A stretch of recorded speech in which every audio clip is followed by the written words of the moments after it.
तो नहीं आ रही? पक्का? बहुत बहुत खुशी हो रही है जयपुर आते हुए। आई एम हाफ राजस्थानी, मेरे पापा जयपुर को बिलोंग करते हैं, और अब कार्टर एलोकेशन भी राजस्थान हुआ है, तो अब बस यहीं पे रहना है, यहीं पे काम करना है आप सबके लिए। तो आई थिंक अथर सर ने बहुत मोटिवेट किया, उसके पहले Chandramohan sir, Vipin sir and Sarneet ma'am. Civil services हम जब भी सोचते हैं तो बहुत सारी चीजें, अच्छा लाल बत्ती, अच्छा रुतबा है, अरे वाह, इतनी रिस्पेक्ट मिलेगी, एक ग्लैमर भी है, और हम इन सब चीजों से अट्रैक्ट हो जाते हैं कि यूपीएससी की तैयारी करेंगे, सिविल सर्विसेज देंगे। पर ये जो पूरी जर्नी होती है ना प्रिपरेशन की, ये सबको पता ही है काफी मुश्किल होती है। और फिर अगर इन्हीं चीजों से मन भरता है तो 5-10 दिन बाद ये सब चीजें आपको मोटिवेट ही नहीं करेंगी, और फिर आप क्या सोचेंगे, जब रोज पढ़ना पड़ेगा 10-10 घंटे, हमसे नहीं हो पाएगा। ऐसे वैसे काफी सारे लोग प्रिपरेशन कर रहे होंगे already. How many of you feel हमसे नहीं हो पाएगा?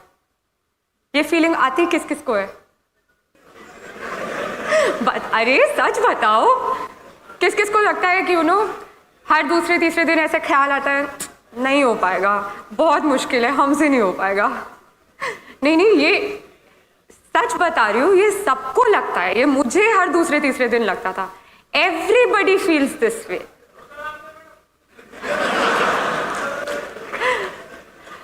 क्योंकि ये एग्जाम इतनी कॉम्पिटिटिव है, इसमें हर फील्ड से स्टूडेंट्स बैठते हैं, इतनी ज़्यादा पढ़ाई करनी पड़ती है। ये वाजिब है कि आपको हर दूसरे तीसरे दिन लगेगा कि बहुत मुश्किल। तो हर दिन अपने आप को कैसे मोटिवेट करें, कैसे अपने आप को याद दिलाते रहें कि नहीं, सिविल सर्विसेज करनी है, मुझे आज 9-10 घंटे पढ़ना है, कैसे कैसे अपने आप को पुश करते रहें। वो तभी होगा अगर हम ये जो लाल बत्ती, रुतबा, इन सब से हटकर एक्चुअली जो ग्राउंड रियलिटी है कि सिविल सर्विस क्यों करना है, क्यों सिविल सर्वेंट बनना है, अगर वो एक्चुअली जो वो विजन है, अगर हम उस पर फोकस करें, तो ही हर सुबह आप उठेंगे और फिर से वो रूटीन फॉलो करेंगे 10-10 घंटे पढ़ने वाला।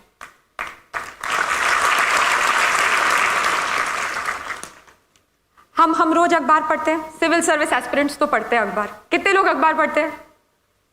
अच्छे से एज इन 2 घंटे लगा के अंडरलाइन करके? नहीं, और हाथ दिखाओ, ऐसे मत करो। सो हम पढ़ते हैं और चीज़ों के बारे में जानते हैं। अच्छा, यहाँ पे रोड ठीक नहीं है, यहाँ का पानी गंदा है, हवा जहरीली है, इंफ्रास्ट्रक्चर बेकार है, उतनी जॉब्स है नहीं जितनी चाहिए। हम बहुत क्रिटिसाइज करते हैं, सरकार ये नहीं कर रही, वो नहीं कर रही। पर कितने लोग हम एक्चुअली सोचते हैं कि अच्छा, हम पढ़ ले ये, हम फिर ये प्रोफेशन ज्वाइन कर ले और फिर हम कुछ चेंज लाए? कितने लोग सोचते हैं? अरे वाह, जयपुर तो भाई कमाल है। यहाँ पे पहले से मेरे बोलने की जरूरत ही नहीं है, पहले विजन बने हुए। जी।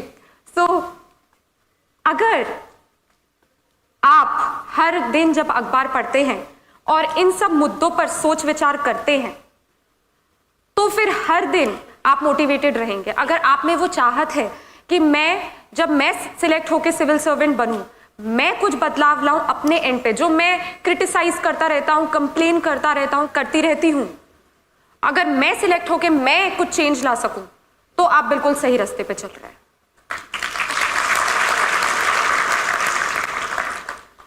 मैं आपके साथ एक इंसिडेंट शेयर करूंगी। मैं रिसेंटली हैदराबाद में थी। वहां पे I met a lady officer. She has also got selected along with me this time. उनकी स्टोरी एक्चुअली बहुत हार्ट टचिंग थी, टच्ड माई हार्ट। तो इनकी शादी बहुत जल्दी कर दी गई, और इवन शादी के पहले जब ये अपने पेरेंट्स के साथ रहती थी, तो इनके साथ बहुत डिस्क्रिमिनेशन हुआ, इनके भाइयों को ज़्यादा एजुकेशनल अपॉर्चुनिटीज़ मिली और इनको एकदम, जैसे वो मुझे बता रही थी कि इनको कुछ नहीं समझा। फिर इनकी शादी करा दी गई।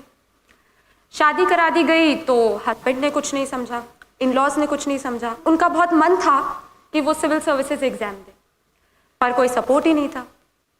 यहाँ पे हम बात करते हैं काफ़ी लोगों की कि चलो हालात ठीक नहीं थे बट फैमिली सपोर्ट था, कोई ना कोई था जो गाइड करता रहा, सपोर्ट करता रहा और इसलिए सक्सेस मिल गई। ये एक ऐसी कहानी है जहाँ सर्कमस्टेंसेस भी फाइनेंशियल इतने अच्छे नहीं थे और कोई सपोर्ट ही नहीं था, और इनका बहुत मन था कि सिविल सर्विसेज करना है।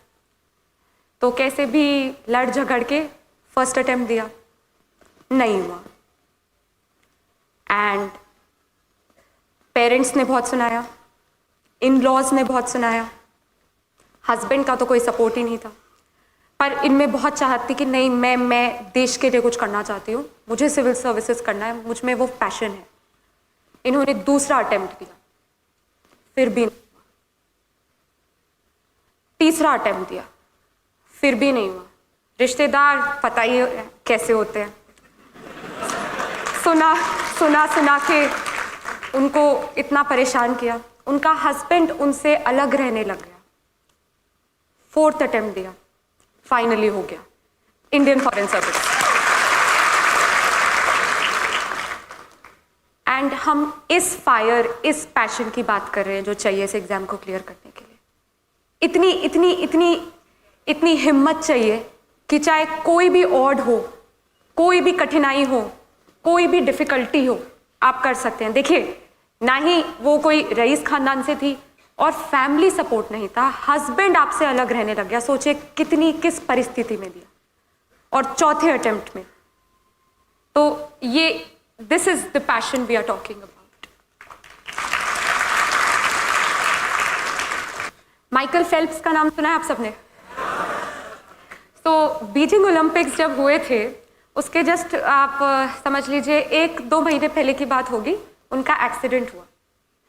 डॉक्टर ने बोला कि उनका शायद राइट हैंड इंजर हो गया था, and he said, doctor said that I don't think अभी आप यूज राइट हैंड से कर पाएंगे, कि ज़्यादा चोट लगी है। ही सेड तो क्या हुआ, पैर तो है। And then he went on to win 8 medals in Beijing Olympics. तो कितनी मुश्किलें आती हैं, कितनी परेशानियां आती हैं, पर अगर वो दिल और दिमाग में है कि नहीं, करना है तो करना है, और लोग फिर करके दिखाते भी हैं। सिविल सर्विसेज, जैसे कि मैंने कहा कि काफ़ी मुश्किल परीक्षा होती है, देश की सबसे कठिन परीक्षा होती है। इतने सारे लोग बैठते हैं, हर दूसरे दिन मैंने बताया ऐसा लगता है हमसे ना हो पाएगा। तो ये जो मेंटालिटी है, इसको टैकल करने के लिए आपको सबको अपने लिए वो एक वजह ढूंढनी है। वो एक वजह ढूंढनी है कि आपको वो क्या चीज़ मोटिवेट करती है, क्योंकि आएंगे सबके जीवन में किसी ना किसी प्रकार की कोई ना कोई डिफिकल्टी, कोई ना कोई परेशानी आएगी। कभी कुछ हो जाएगा, कभी आपके पास वो मीन्स नहीं होंगे, कुछ ना कुछ होगा। बट अगर वो एक सोच है आपके दिमाग में, तो वाकई आपको कोई रोक ही नहीं सकता। इस परीक्षा में जैसे कि 3 भाग होते हैं, प्रीलिम्स, मेंस एंड इंटरव्यू। काफ़ी लोग मुझसे पूछते हैं कैसे प्रिपेयर करें, फर्स्ट स्टेप क्या होता है प्रिपरेशन का। और मैं सबको यही कहती हूँ कि फर्स्ट स्टेप है कि आप पूरा यूपीएससी सिलेबस याद करें, मेमोराइज करें, अपने दिमाग में बिठा लें। क्योंकि अगला सवाल वो होता है कि न्यूज़पेपर कैसे पढ़ते हैं। न्यूज़पेपर ऐसे पढ़ते हैं कि जब आपके दिमाग में वो पूरा सिलेबस बिल्कुल छपा हो, तो जब आप अगले दिन अखबार पढ़ेंगे तो ऑटोमेटिकली आपका खुद दिमाग बोलेगा, अच्छा ये मेरे एग्जाम से रिलेटेड है क्योंकि ये सिलेबस टॉपिक में था, अच्छा ये नहीं है क्योंकि ये सिलेबस टॉपिक में नहीं था। तो सिलेबस याद करना बहुत ज़्यादा इंपॉर्टेंट है, क्योंकि वो आपको अपडेटेड रखेगा। कुछ भी आपके अराउंड हो रहा होगा, आप जब भी अखबार पढ़ेंगे, न्यूज़ देखेंगे, रेडियो पे कुछ सुनेंगे, इंस्टेंटली आप कनेक्ट करेंगे कि ये मेरे एग्जाम के लिए कैसे रेलेवेंट है। ये जो प्रीलिम्स है, मेंस है, इंटरव्यू है, ये तीनों इंटरलिंक्ड हैं, ये अलग नहीं है। प्रीलिम्स आपका बेस बनाएगा, मेंस में आपको अपने बारे में बताना है, इन द सेंस कि आपके क्या ओपिनियंस हैं, आपके क्या सोच विचार हैं मुद्दों पर। वो आपसे आपका ओपिनियन कमेंट पूछेंगे कि आप बताइए आप क्या सोचते हैं इस इशू पे। हाँ, और इंटरव्यू तो क्या बताओ, सबसे सबसे डरावना मोमेंट होता है लाइफ का। यूपीएससी इंटरव्यू, आपको वो